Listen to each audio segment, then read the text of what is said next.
ओ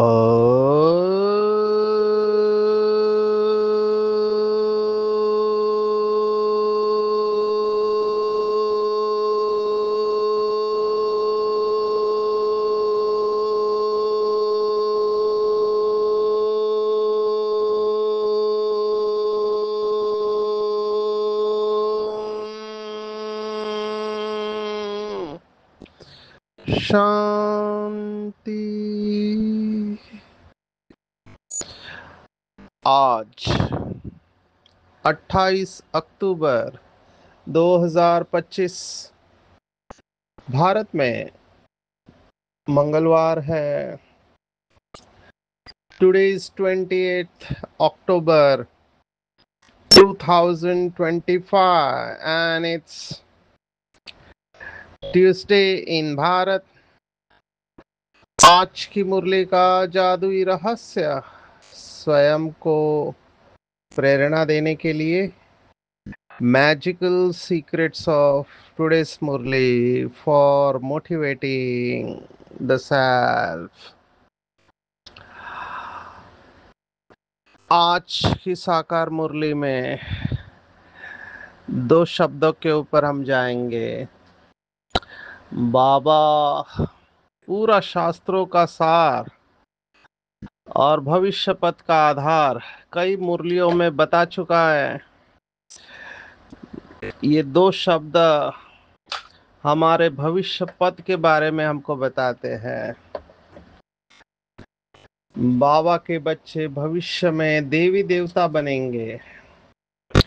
तो देवी देवताओं की दो बातें हैं। एक कि जो भी देवी देवताओं के मंदिर है, बाबा ने कहा कि मंदिरों में देवताओं की कई देवताओं के काम चलाऊ पूजा होती है और कई मंदिरों में विधि पूर्वक पूजा होती है। कई देवताओं की महिमा होती है।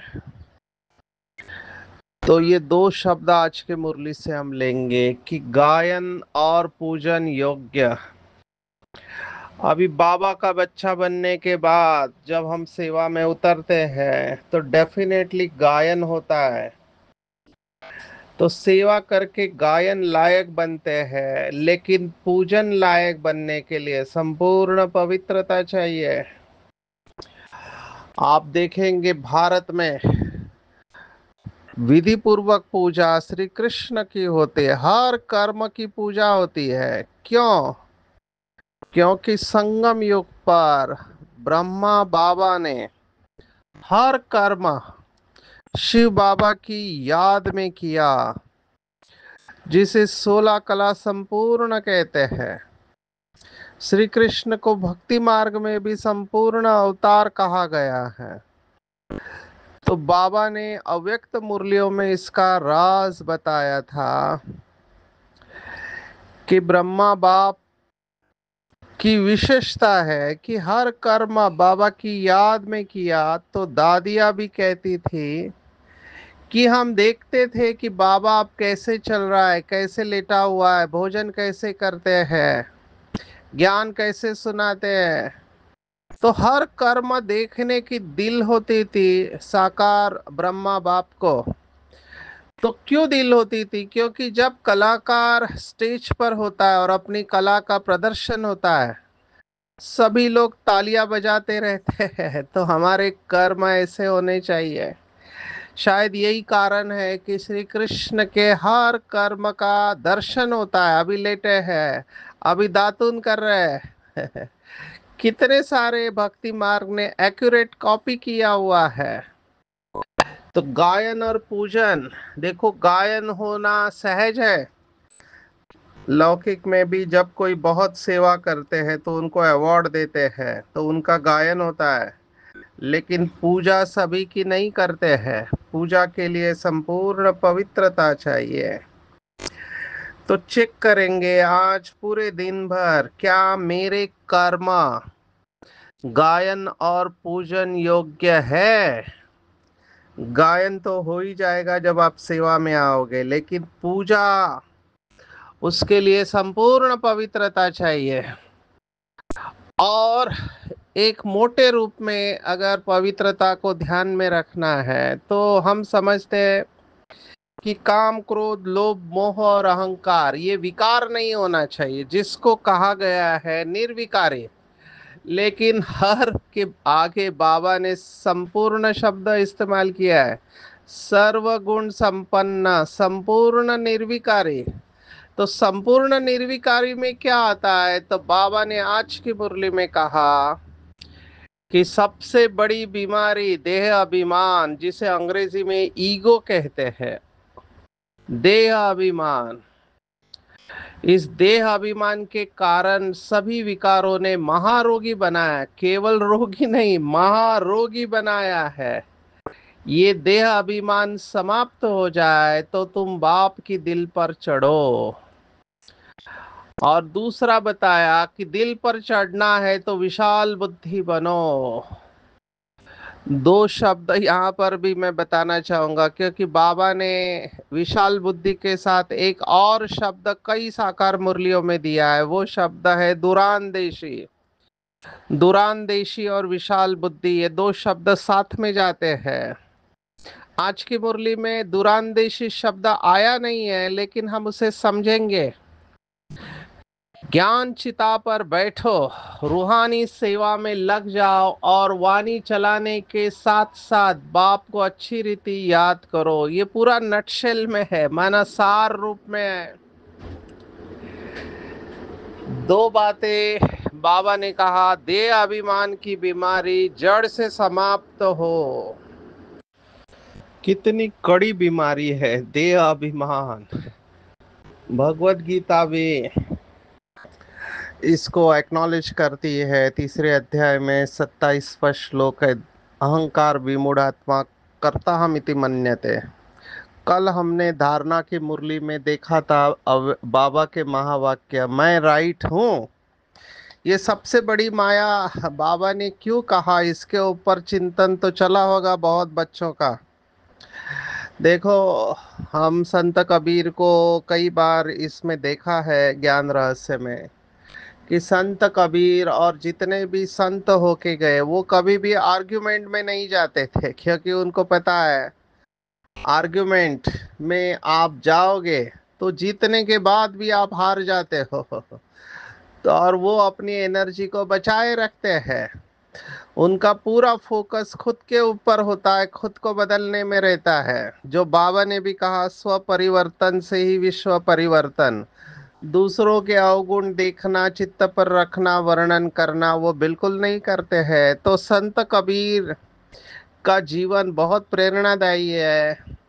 देखो, इतनी महान आत्मा जिसके दोहों के ऊपर या श्लोक के ऊपर कई सारे लोग, अभी दुआ और श्लोक कहना चाहिए नहीं मुझे नहीं पता, लेकिन उन्होंने जो भी महावाक्य उच्चारे हैं उनके ऊपर कई लोग पीएचडी करते हैं। इतना सिंप्लीफाई किया है, यही कारण है शायद कि बाबा संत कबीर की कई सारी बातें मुरलियों में इंक्लूड करता है। तो ऐसे संत कबीर ने कहा कि बुरा देखन मैं चला, बुरा न मिलिया कोय, जिन खोजा अपना मुझसे बुरा न कोय। अभी देखो ये कौन कह रहा है? संत कबीर कह रहे हैं कि मैं बुरा देखने को गया, मुझे कोई भी बुरा नहीं मिला, और जब खुद को देखा तो पता चला मुझसे ज्यादा बुरा कोई नहीं है। अभी अपने को हीन कमजोर समझना नहीं है, अपने अंदर की कमी कमजोरियों को स्वीकार करना है। देह अभिमान की सबसे बड़ी प्रॉब्लम ये होती है कि वो खुद को गलत समझते ही नहीं है। जैसे रिलेशनशिप में, संबंधों में हम कहते हैं कि जो प्यार होता है वो माफी मांगना पसंद करता है या झुकना पसंद करता है, लेकिन जो अहंकार होता है वो माफी सुनना पसंद करता है। वो झुकना नहीं जानता, माफी मांगना नहीं जानता। बेसिकली जो बाबा जोर दे रहे अव्यक्त मुरलियों में भी, अभी कुछ संडे पहले की अव्यक्त मुरली चली थी कि निमित्त के साथ निर्मल और निर्माण और नवनिर्माण, ये सब शब्द आए थे। तो नम्रता का गुण होना बहुत जरूरी है और यही इसका एंटीडोट है। अभिमान का एंटीडोट है नम्रता का गुण। इसलिए देखो, हमारे भाई बहने जो 7 डेज का कोर्स करते हैं उसमें अष्ट शक्तियों में वो बताते हैं कि जब पेड़ फलों से भरपूर हो जाता है तो वो झुकता है। तो झुकना ये भरपूरता की निशानी है, ये कमजोरी की निशानी नहीं है। बाबा के महावाक्य, जो झुकता है वही दूसरों को झुकाता है, और संगम युग पर झुकना माना जन्म जन्मांतर तक लोगों के दिलों में जगह बनाना है। लेकिन देह अभिमान वाली आत्मा झुकने को कमजोरी और हार समझ लेता है। जब व्यक्ति हार और जीत की भाषा में रहता है, जिसको हम कहते हैं कि कंपटीशन मोड में जाते हैं कई लोग, और उनको पता नहीं क्या खुशी मिलती है। जैसे बाबा के पास कंप्लेंट गई कि महारथी भी गलती करते हैं, अभी महारथियों की गलती निकालने में क्या खुशी है। हमने बहुत बार देखा, जो भी आत्मा यज्ञ में किसी भी पोस्ट पर है उसे बाबा ने वहां रखा, या वो अपनी विशेषताओं के आधार पर ड्रामा प्लान अनुसार उस आत्मा में जो विशेषता है उस आधार पर वहां पहुंची हुई है। तो महारथियों के भी अवगुण देखते हैं, उनकी विशेषता कम देखते हैं। ये मनुष्य के स्वभाव के बारे में हमने देखा। तो ये देह अभिमान बहुत सूक्ष्म है। बाबा ने कहा देहभान मोटी रूप है, लेकिन देह अभिमान बहुत रॉयल है। जैसे कल की मुरली में था रूसना और रूठना, बाबा इसको फीलिंग फ्लू कहता है। जैसे फ्लू की बीमारी आती है तो फ्लू की बीमारी में क्या होता है कि बदन दर्द होता है, बहुत वीकनेस आ जाता है। ऐसे ही यहाँ पर भी जब कोई फीलिंग की बीमारी में आ जाता है, माना जिसको बाबा के शब्द बहुत सुंदर है, जहां अभिमान है वहां अपमान की फीलिंग जल्दी आती है। अब यह अभिमान देखो, पढ़े लिखे लोगों में आने के चांसेस ज्यादा होते हैं। हालांकि दोनों में अभिमान रहता है, लेकिन चांसेस क्यों होते हैं? क्योंकि पढ़े लिखे व्यक्ति समझते हैं हम बहुत पढ़े लिखे हैं, और वो पहले से ही मान के चलते हैं कि मैं दूसरों से श्रेष्ठ हूँ। ये बहुत सूक्ष्म है। बाबा ने कई बार कहा है कि ज्ञानी तो आत्माओं का शत्रु है। ये अपने को बहुत बड़ा ज्ञानी समझते हैं। है सब बाबा की बातें, लेकिन बाबा की बातें भी ऐसे सुनाते हैं जैसे आपकी बात है, आपकी पर्सनल प्रॉपर्टी है, इस तरह से सुनाते हैं। अभी कुछ लोगों की मेमोरी अच्छी होती है, कुछ लोगों के अंदर ये कला होती है कि सभी सारे वीडियोस या टेक्स्ट इकट्ठा करके वो अपना लेक्चर बनाते हैं। अब ये कला है, लेकिन इससे ये नहीं सिद्ध होता है कि आप दूसरों से श्रेष्ठ है। आपके पास ये कला जरूर है, लेकिन वो वही है कि थोड़ा ज्ञान आने के बाद में अपने को ज्ञानी समझने लगते हैं, और फिर उनका बिहेवियर, उनका बर्ताव ही बदलता है। ये बहुत सूक्ष्म है, इसलिए देह अभिमान को जीतने में बहुत टाइम लगता है। मुझे याद आ रहा है हमारी परम आदरणीय दादी जानकी जी, इन्होंने इसको स्वीकार किया, इस बात को, जब उनको most stable mind, one of the most stable mind ये अवार्ड मिला, जिसमें उन्होंने डेल्टा वेव्स दिखाए। अभी देखो, डेल्टा वेव्स लाना बहुत मुश्किल काम है। ब्रेन के अंदर, मस्तिष्क के अंदर डेल्टा वेव्स तभी आती है जब हम गाढ़ निद्रा में होते हैं। माना ये स्लीप का साइकिल होता है, वेकिंग एनआरईएम और आरईएम कहते हैं। माना जब हमारी आंखें हिलती रहती है नींद में, जब हम सपना देख रहे होते हैं, वो एक स्लीप की स्टेज है। और NREM non rapid eye movement कहते हैं। तो वो स्लीप का जो साइकिल होता है 60 से 90 मिनट का एक साइकिल होता है, ऐसे 3-4 साइकिल हम रात को पूरा कर लेते हैं। तो लास्ट में हम 5 मिनट के लिए डेल्टा स्टेज में जाता है हमारा मस्तिष्क। जब हमारे मस्तिष्क की स्पीड होती है, गति होती है 0.5 से 3.5 साइकिल्स पर सेकेंड, इसको डीप स्लीप कहा गया है, गहरी नींद। अभी हर साइकिल में 5 मिनट, तो 4 साइकिल आपने पूरे किए तो आप 20 मिनट तक डेल्टा में जाते हो। जब आप 6 से 8 घंटा सोते हो तो 6 से 8 घंटे में हम 20 मिनट डेल्टा में जाते हैं। इतना ये पावरफुल है ये नींद। मैं इसके ऊपर थोड़ा समय इसलिए ले रहा हूँ क्योंकि इस समय मैं देख रहा हूँ, शायद हमारे पास बीमार लोग आते हैं, मेजॉरिटी लोगों की नींद डिस्टर्ब है। क्यों डिस्टर्ब है? क्योंकि मोबाइल हाथ में है, रात को सोते वक्त मोबाइल के वीडियो देखते रहते हैं या लेट सोते हैं, तो स्लीप साइकिल डिस्टर्ब होता है। मैंने बहुत शिफ्ट ड्यूटी वर्कर से बात की जिनका शिफ्ट बदलते रहता है, 7 दिन में, 15 दिन में, जो भी है। तो वो कहते हैं कि रात को सोने में जो फ्रेशनेस आता है वो दिन में सोने में नहीं आता है, क्योंकि इन बहुत लोगों को रात को जो जागते हैं दिन में सोते हैं लेकिन वो फ्रेशनेस नहीं रहता है। और मैं इसका खुद अनुभव कर चुका हूँ। हॉस्पिटल में नाइट ड्यूटी करने के बाद दिन भर सोते रहते थे लेकिन वो फ्रेशनेस नहीं आता है, वो साइकिल बदल जाता है। तो आप सोचो दादी जानकी जी ने ऐसा क्या किया। दादी Janki all the time in delta waves, माना साइंटिस्ट भी हैरान हो गए। आंखें खुली है, आंखें बंद है, टेम्पोरल लोब स्टिमुलेशन कहते हैं, माना मस्तिष्क के एक एरिया को उत्तेजित किया गया इलेक्ट्रोड्स के द्वारा। कैलकुलेशन माना गणित दिया गया। इन सभी स्टेज में दादी ने डेल्टा वेव्स दिखाए।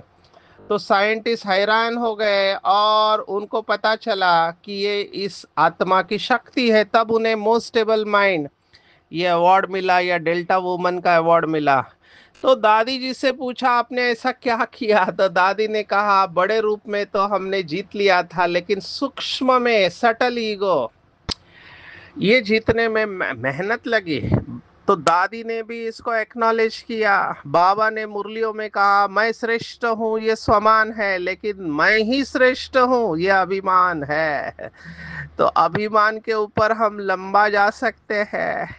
आप सब चिंतन करना इसके ऊपर, क्योंकि बाबा के बच्चे ज्ञानी और समझदार तो डेफिनेटली है, लेकिन ज्ञानी और समझदार होने के बाद भी अगर अपमान की फीलिंग आती है तो समझ लेना चाहिए कहीं तो छुपा हुआ अंदर अहंकार और अभिमान है, नहीं तो अपमान की फीलिंग क्यों आनी चाहिए। लेकिन इन आत्माओं का क्लासिकल लक्षण है कि इनको अपमान की फीलिंग आती है। कोई बोले तो भी अपमान, नहीं बोले तो भी अपमान। ये हर्ट की फीलिंग आनी नहीं चाहिए। अंग्रेजी में 3 शब्द जो ब्रह्मा बाप ने बताए थे, बॉडीलेस, वॉइसलेस एंड ईगोलेस, जिसको हिंदी में कहते हैं निराकारी, निर्विकारी और निरहंकारी। ये जो ईगोलेस बनना है ये बहुत बड़ी अचीवमेंट होगी। अगर कोई आत्मा ईगोलेस स्टेज में जाती है तो, लेकिन ये संभव है। संभव तभी है जब हम नम्रता का गुण धारण करें। बहुत काल का नम्रता का गुण धारण करने का अभ्यास चाहिए। और यहाँ पर मैं दुरानदेशी और विशाल बुद्धि ये 2 शब्द लेना चाहूँगा। बाबा ने इनका अर्थ बताया था। दुरानदेशी माना दूर देश में रहने वाले बाप को याद करना, माना हमारी बुद्धि इतनी सूक्ष्म हो जाती है कि इस 5 तत्वों के आकर्षण से परे चले जाती है। परम धाम जो यहाँ से अनगिनत माइल्स, बाबा ने कुछ दिन पहले शब्द इस्तेमाल किया था। माना अभी हमारे पास ऐसे साधन नहीं है कि हम उस माइल्स को गिनती कर सके, तो उस हिसाब से अनगिनत, नहीं तो डिस्टेंस तो डेफिनेटली है। लेकिन बाबा का ये शब्द अनगिनत माइल्स दूर है, लेकिन वहां पर हम सेकंड में पहुंच जाते हैं। जैसे ही बाबा कहा और बुद्धि परम धाम में स्थित हो गए, तो एक संकल्प की दूरी पर परम धाम हो जाता है। दुरानदेशी, विशाल बुद्धि माना, विशाल माना बेहद, माना ड्रामा के आदि मध्य को अंत को जानने वाली बुद्धि, विशाल बुद्धि। तो त्रिकालदर्शी विशाल बुद्धि, विशाल बुद्धि तो बाबा का शब्द है, लेकिन त्रिकालदर्शी शास्त्रों का शब्द है। त्रिकालदर्शी बुद्धि बनती है। देखो, लौकिक दुनिया में अगर कोई त्रिकालदर्शी टाइटल इस्तेमाल करता है या होते हैं तो उनका कितना मान सम्मान होता है। तो बाबा ने कहा, दिल पर चढ़ना है तो विशाल बुद्धि बनो और ज्ञान चिता पर बैठो, सेवा में लग जाओ और वाणी चलाने के साथ बाप को अच्छी तरह से याद करो। अभी सेवा में लग जाओ, ये भी इम्पोर्टेंट बात है। देखो, कई लोग ऐसे भी है जो कर्मणा सेवा नहीं करना चाहते हैं। उनको लगता है कर्मणा सेवा माना हीन सेवा है, भाषण करने वाली सेवा अच्छी सेवा है। क्योंकि भाषण करने वाले की हर जगह पे वाह वाह होती है, फोटो आते हैं, उनको हार मिलते हैं। तो वो सेवा ज्यादा आकर्षित करती है। लेकिन अगर बाबा की बातें बुद्धि में है तो हर सेवा के इक्वल मार्क्स है। हर सेवा के इक्वल मार्क्स है। सिंधी में कहते हैं भाषण या भाषण, माना वो बर्तन को भाषण बोलते हैं, ऐसे मुझे एक सिंधी डॉक्टर ने बताया।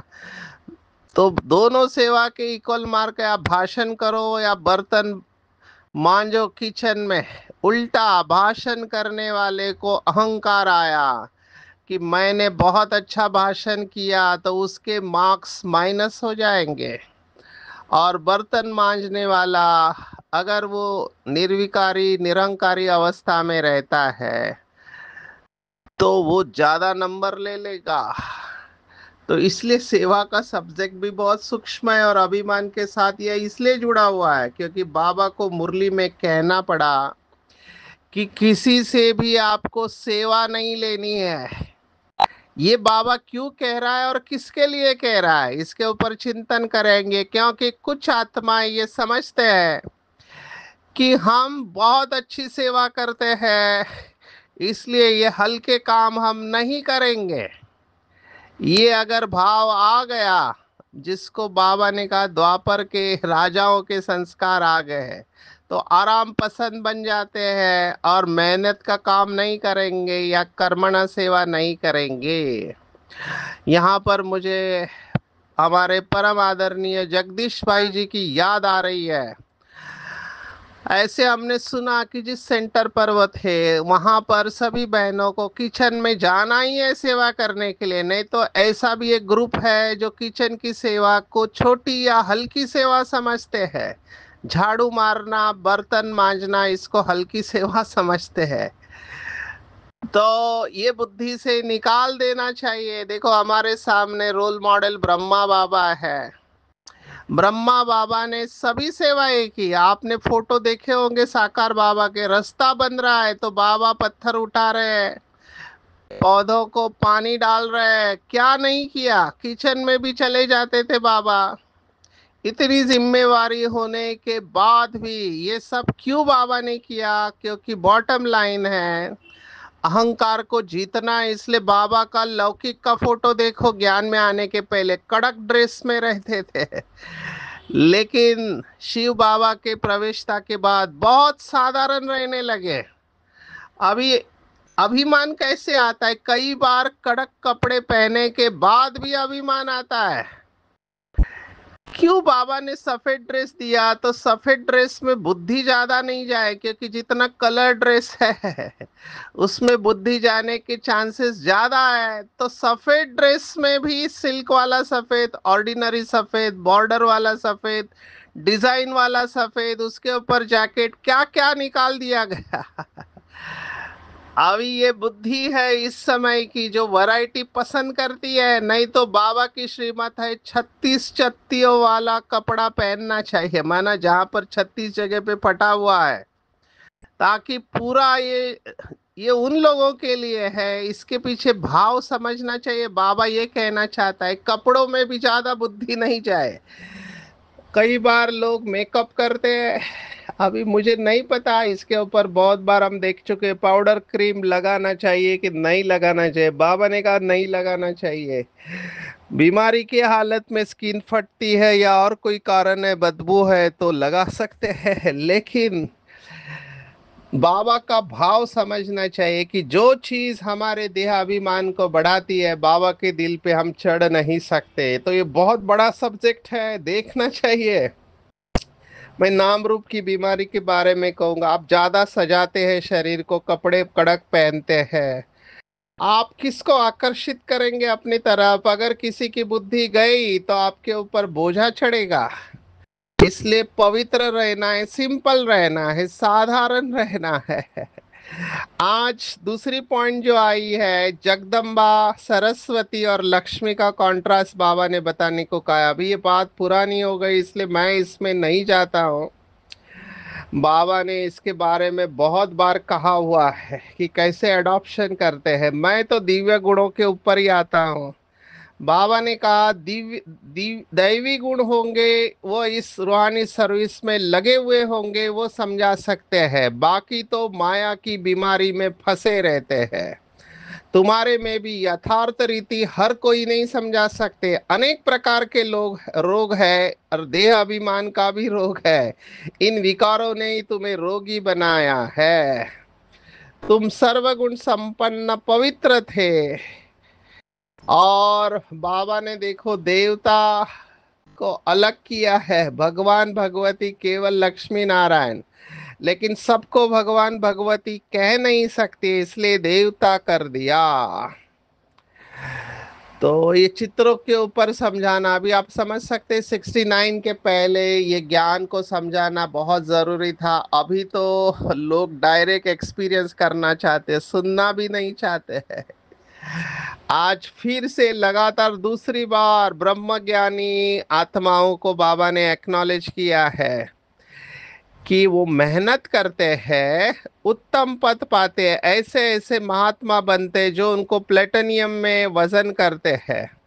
देखो हीरे से भी ज्यादा बाद में जयंती आते, डायमंड जुबली के बाद प्लेटिनियम जयंती।